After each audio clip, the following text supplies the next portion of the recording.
many years we used to, all four of us used to stay in the same apartment. I don't know who paid the rent for that, but we a very famous Ashish and Ankit conversation, Samsung versus Apple. So, any new announcement of either from Samsung or Apple, they both will beat it down to the nth possible level. Who's the Samsung and who's the Apple? A good programmer only writes 10 lines of code in a day. Yeah, because we are on record, we can't say things like unparliamentary things, but Go for it. I watch anything where I don't have to apply my mind.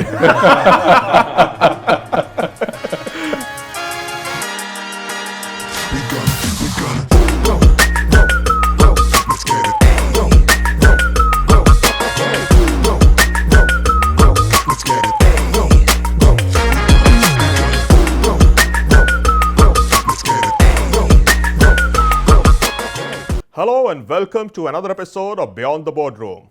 I'm Tejeesh Singh, and with me today are the four musketeers, the four co-founders of IdeaForge, India's largest drone manufacturer. Welcome to the show, Vipul, Ankit, Ashish, and Rahul. So let's begin with the four of you, how you got together. I believe three of you are from IIT and you're the odd one out, as you said. So they say that choosing a co-founder is even tougher than choosing a life partner, and I know all of you have experience of both. So tell me, what brought the three of you together? Because I believe you are a batch or two senior to them. Yeah, about 2 batches senior. So when I started at IIT-Bombay, I started to do a lot of robotics. We used to participate in a few robotics competitions. IIT-Bombay that way was very progressive in terms of organizing a lot of these competitions, and I used to do a little bit of my own innovation work. As a part of that innovation work, I got introduced to an innovation cell at IIT-Bombay that would have the sort of funds to fund any wacky idea that a student or a professor would have. So I started promoting it because I was doing that activity even prior to getting introduced to the innovation cell. So while promoting it, when Rahul and Ashish joined, I think they ended up attending a few of our sessions. And while we did not get introduced right after those sessions, but I remember Rahul, who's the seed of our reason for being in the aerospace industry, he came up to me once after one of those sessions and said, I want to make a hovercraft and float it in the Powai Lake next to the campus. So because of that, we ended up getting excited about aerial robotics, and I think me and Rahul, we spent like an afternoon building a few hovercraft prototypes in one of my labs, and realized that we need something more innovative to get funds. So we came up independently with the idea of that 4-rotor quadcopter that you see, and that's when, after about 6 months, we started prototyping it. So in 2004 is when we made our first drone. So my introduction to Rahul was like that, and with Ashish it was because there was this robotics competition I used to take part in, and first year we tried to make an autonomous bot without any electronics on board, but next year we could not get away by doing something similar. So we were looking at who can do electronics for that, and programming and all of that. So I asked around a few of my friends in hostel and a couple of other places, and everyone pointed me to one person, that's Ashish. So when I met Ashish just said a quiet yes, and the rest is history. I think the three of us essentially after that I think did pretty much everything together. Vipul, coming to you, the only non-IITian amongst the four of them. They're trying hard to make me one. Yeah, it's never too late. So you and Ankit go way back, as I understand, right to your childhood. So I'm guessing your equation was already very great and cemented, fired in stone, whatnot. How did you get along with the other two? Yeah, so you rightly pointed out, Ankit and me go back class third. Before he Since- says anything better than me. Yeah. So I also have spent time in campus, sort of illegally in Ankit's room, and that's the reason I had a brief chance of meeting both of them, even before IdeaForge happened. So this was the time when I actually was in Bombay to get my younger one admitted in IIT-Bombay. So he's also an IIT-Bombay graduate. And that time I wanted to explore not going back to Jodhpur and do something here in Bombay. My dad is also a businessman, but I didn't want to do that. From that, the story changes to come to Bombay and then start looking for a job. And we were all hanging around in campus. I was getting friendlier with the whole wing where Ankit was staying. Like I said, more than me. And so at that time also we were exploring that can we start something. Ankit was working on that energy storage device, and let's go meet few people, let's start. And so the whole entrepreneurship conversation was, even back then, this was like 2005 is where I was here in Bombay, and then met Ashish briefly for that conversation, also Rahul. And I think the connect between all of us was from day one. I never felt that this is not going to work, or at least we can't be friends. I mean, because that time it was not the thought process of being partners or being the promoters, but more being friends. You two have, and you four have now known each other for over 20 years, and you go, way beyond that also. So you know each other's deepest, darkest secrets also, all four of you. So let's start with you, Vipul. One habit, good or bad, that irritates you about each of these three. I didn't see that coming. Yeah. So I think if I have to start with Ankit, obviously he's been my childhood buddy, right? So really chuddy buddy, seen through everything together, and been through all the thick and thins of life.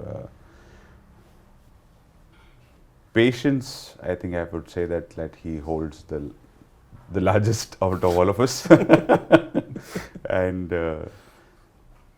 can see through beyond the immediate conversations is also a forte that I really appreciate, for how Ankit actually handles some of the toughest of conversations, not just internally, but also with external holders.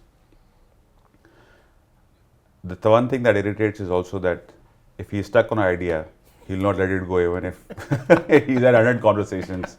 And that also bears a very famous Ashish and Ankit conversation, Samsung versus Apple. So, and I think that argument and has never really reached any conclusion in the last 18 years. But it's always a favorite topic whenever we all are there, and any new announcement of either from Samsung or Apple, they both will beat it down to the nth possible level. Who's the Samsung and who's the Apple? now it's more Windows versus Mac. The flavor changes. He'll just not leave it. So no matter how much you will try. So I think, and also the positive part of it. What about the other Ashish, I think, he, as Rahul also was pointing out, that he will bring the most uniquest point in a conversation, especially I think because he's also the silent observer there in most part of our conversations. And I can't say even negative, but I think I would have loved that we could have had more conversations. So if he were more vocal, and he would not make me feel less engineer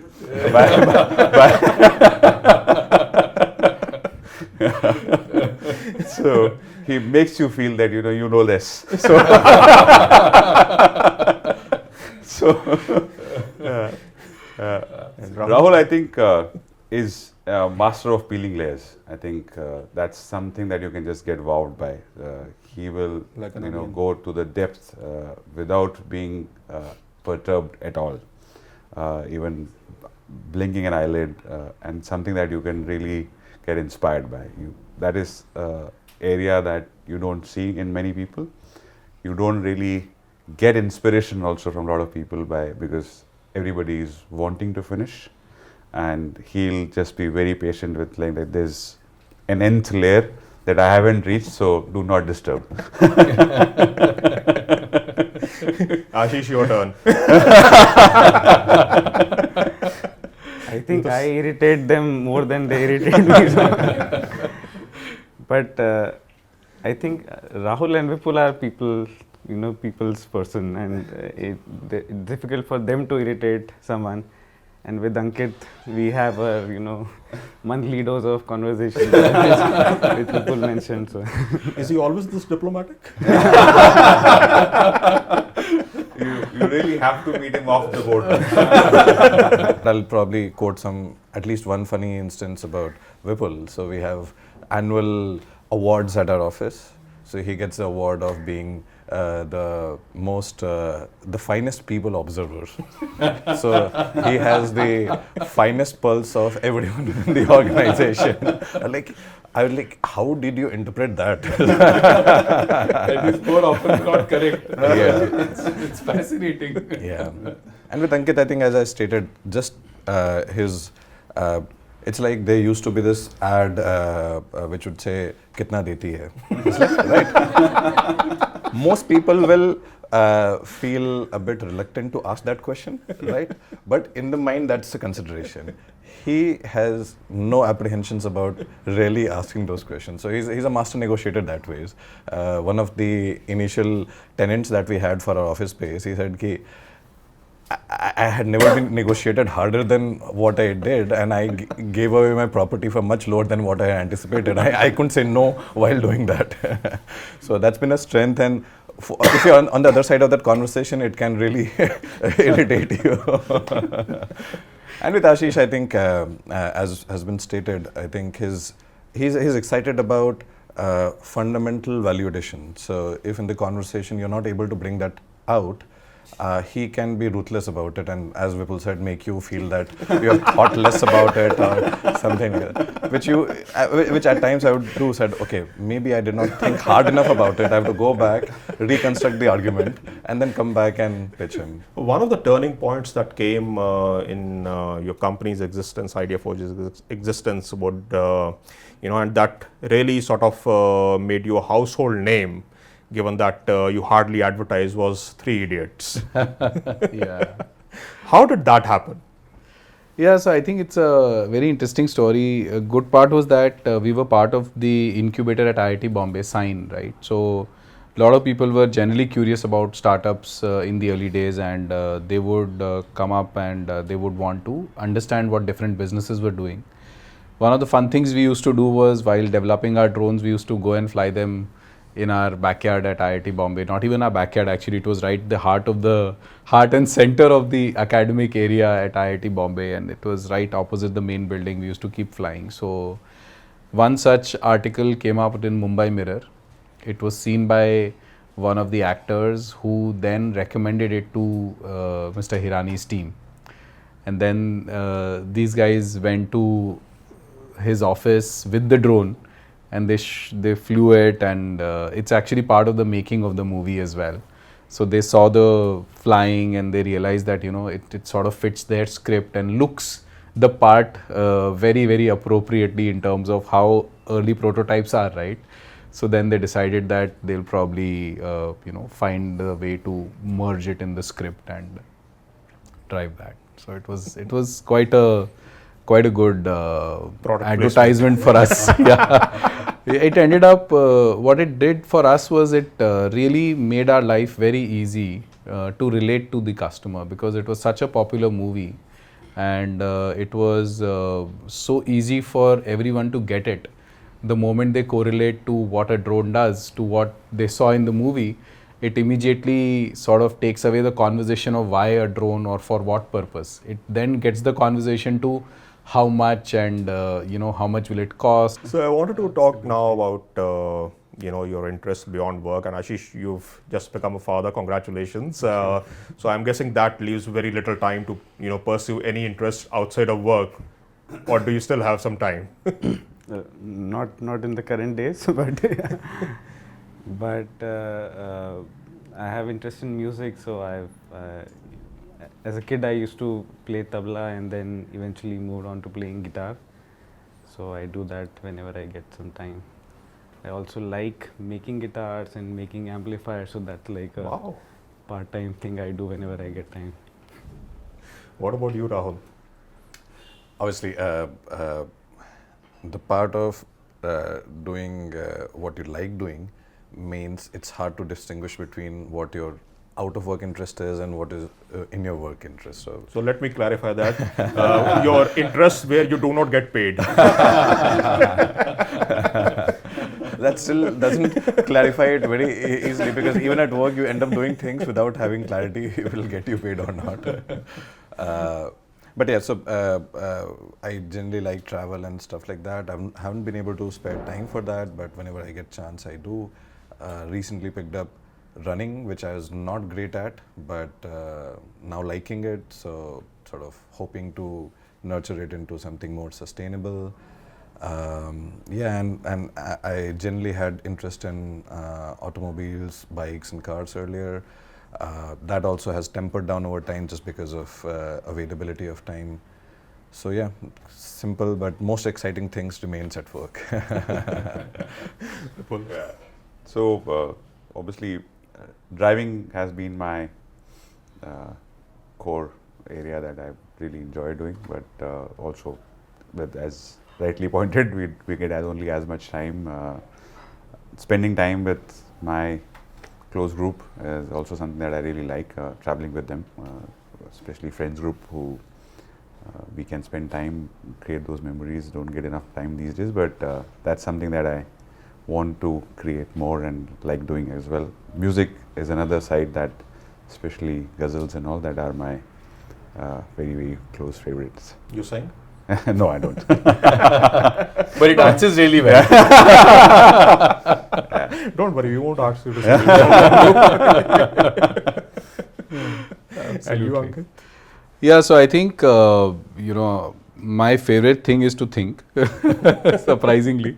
But I end up spending a lot of time thinking about, sometimes what is the current problem, or sometimes, just dreaming about the future. And I think to get away from that, I have to sometimes binge watch so that I'm not thinking. So yeah, I end up doing a lot of binge watching just so that I can avoid thinking at times, because otherwise the mind is always thinking, and that's something that you want to pause. So what's the latest show that you've binge watched? Actually, I watch a lot of because we are on record, we can't say things like unparliamentary things, but Go for it. I watch anything where I don't have to apply my mind. So which is the last series that you saw? I think I'm watching a series right now called The House of Ninjas. Yeah, that's the latest one that I'm currently watching. So I've seen, I watch a lot of anime. I watch a lot of fantasy fiction. I used to read a lot of fantasy fiction. I also used to play cricket for my college. But all of that is like days in past. But yeah, these days I do that. And of course, fun fact about books with Rahul is that they are his favorite sleeping pills. I want to take four of you back to your childhood years also, and start with Vipul. Of course, you and Ankit go way back to Jodhpur, where you grew up and all. Did the thought of becoming entrepreneurs or doing something of your own ever cross your mind, when you were growing up? I used to get a lot of ideas, and I remember I used to sketch those ideas. Like particularly, I remember sketching one perpetual motion machine and taking it to my teacher and saying that, will this work? And then the comment that they made was that while this will not work because of certain concepts that you learn later, but you should keep thinking this way. This So was I in think college? this was in school. School, okay. Yeah, when I was probably in my, I think 6th or 7th standard. So I've always been very, curious about things. I've always looked at things and I wanted to improve them. So as far back as I can remember, I've always wanted to open up things and try to understand how things work. So clocks, watches, VCRs, and I I've opened and spoiled a lot of things. And I think as early as my third or fourth standard, I was exposed to computers, and I loved playing games on computers. But more than that, I had this thing that I will make my own game on a computer and play that. So and I ask around how to approach that, and realize that you need to learn programming to do anything on a computer. So very early on, I started, my dad got me a book called Type and Learn C, and I started trying to learn programming. And I remember one instance very, even now, which has kind of shaped the way I think is, I used to, go through that book and do some exercises. And one day I did a, long exercises, wrote some 100 lines of code. And when dad came, I told him that I wrote 100 lines of C code today, and out of nowhere he made a statement that a good programmer only writes 10 lines of code in a day. I'm not sure if he remembers that, but I remember it very distinctly even today. And that has shaped the way I think. What was your reaction when he said that? At first I didn't understand, but then I realized that if you have written something in 100 lines, and if you could write the same thing in 10 lines, how much more robust it could be. You weren't disheartened? No. See, it wasn't anything, it was fun for me. I wanted to make a video game, so I was learning and all those things. So it wasn't disheartening, but it took a while to understand what that really meant. But yeah, it has, stayed with me till now. And, that's the kind of minimalist approach that I tend to have with everything I create. So yeah, so since then I always wanted to make something or the other, either a computer game. And later on, when we got internet in again my dad's office, we didn't have it at home. I thought I'll make a wireless connection from his office to our home so that I could get internet at home. So then I started doing electronics, and I've been like very hands-on since an early age. So I was trying to create a rain alarm, so kept two conductors very close to each other. When the water would come, it'll short and create the alarm to buzz. To test it, I had to pour water, and I ended up taking a jug, which was a metallic jug, with water going all the way there. So I experienced some shock in my hand to realize, oh, the electricity can now conduct through this water which is getting poured to a metallic jug. Why do I get the feeling that this was probably the inspiration for that scene in 3 Idiots? Was it? Did you narrate the scene to the director? So a bunch of those small tinkering around here and there, and then stumbled upon tinkering around with flying things. And I remember carving out a flying aircraft out of my sense of what an aircraft shape should be, out of a thermocol. And I showed it to my mama, who was an Air Force pilot, and he said, technically you have gotten it wrong, but he was like still encouraged me, saying that this is out of your imagination, so if you read about it, probably you get it right. And that interest continued. So final 2 questions to all of you. You come largely from middle class backgrounds. Now you have the kind of money that people only dream of. What does money mean to each one of you? And when you were starting off, did any of you ever sort of seek any financial help from your parents? Let's start with you.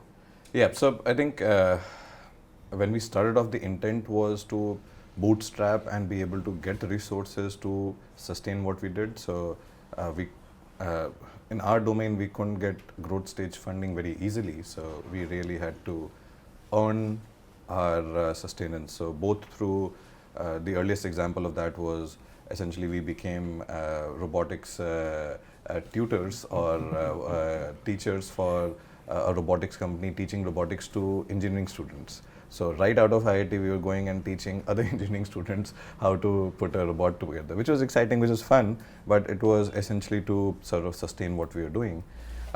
So while the intent was not to extend or reach out for support, but as Vipul mentioned, there were times where things didn't go as we planned, so we had to reach out to our friends and family for support. And I think Ankit would articulate it much better, that support system has really been a lifeline for us for a lot of time. So Ashish, quickly, what does money mean to you, and what is the one luxury item that you would like to buy?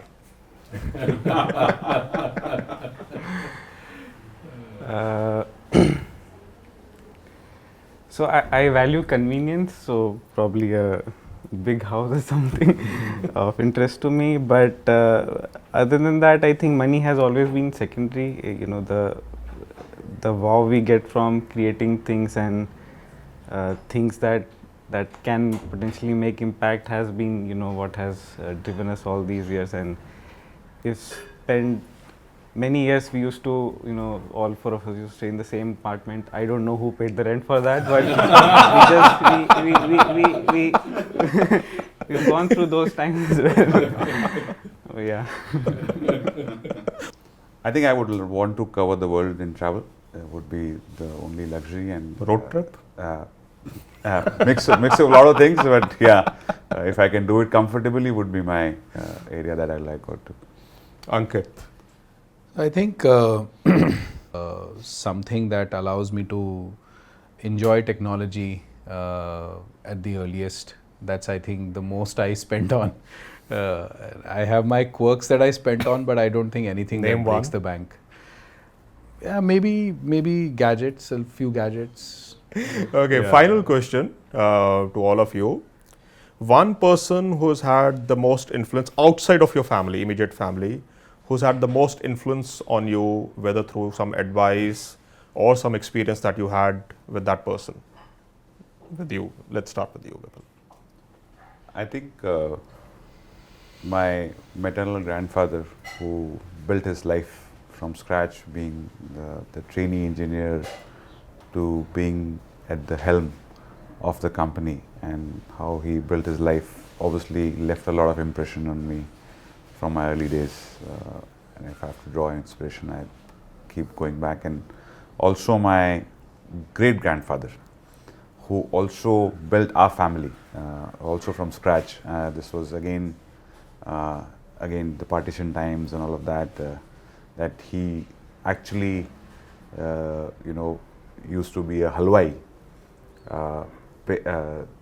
and be provider for the family, and then learn or be the astrologer that he actually intended to be parallelly.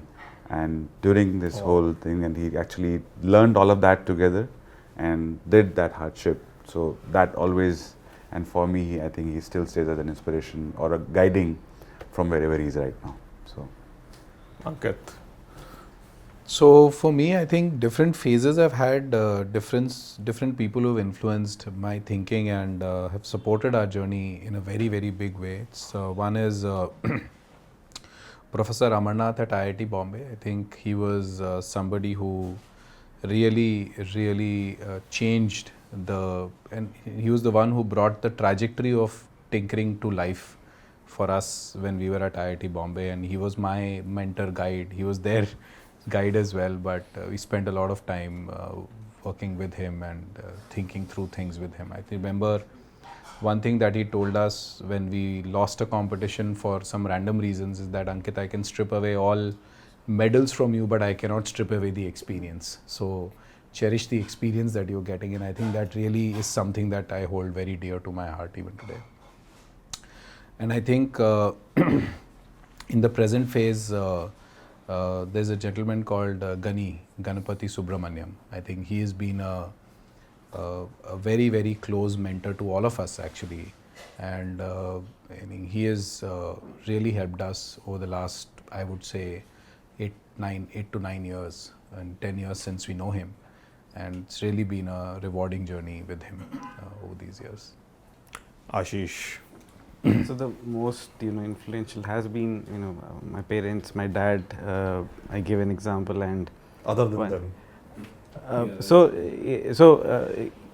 Another example, when I realized that I wanted to do engineering, he spent a lot of time with me preparing for IIT. I remember we used to have that Resnick Halliday physics book, start in the morning and go, one chapter, one day. That's still through- going around? Halliday Resnick?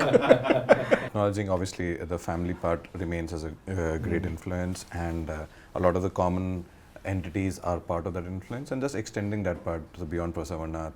There were other people in the academic environment that influenced similarly, apart from Gunny, who's been an early investor, evangelist, as well as a board member, various roles at different times, and continues to be a friend, a guide, sort of a co-visionary in terms of what an India tech story can do.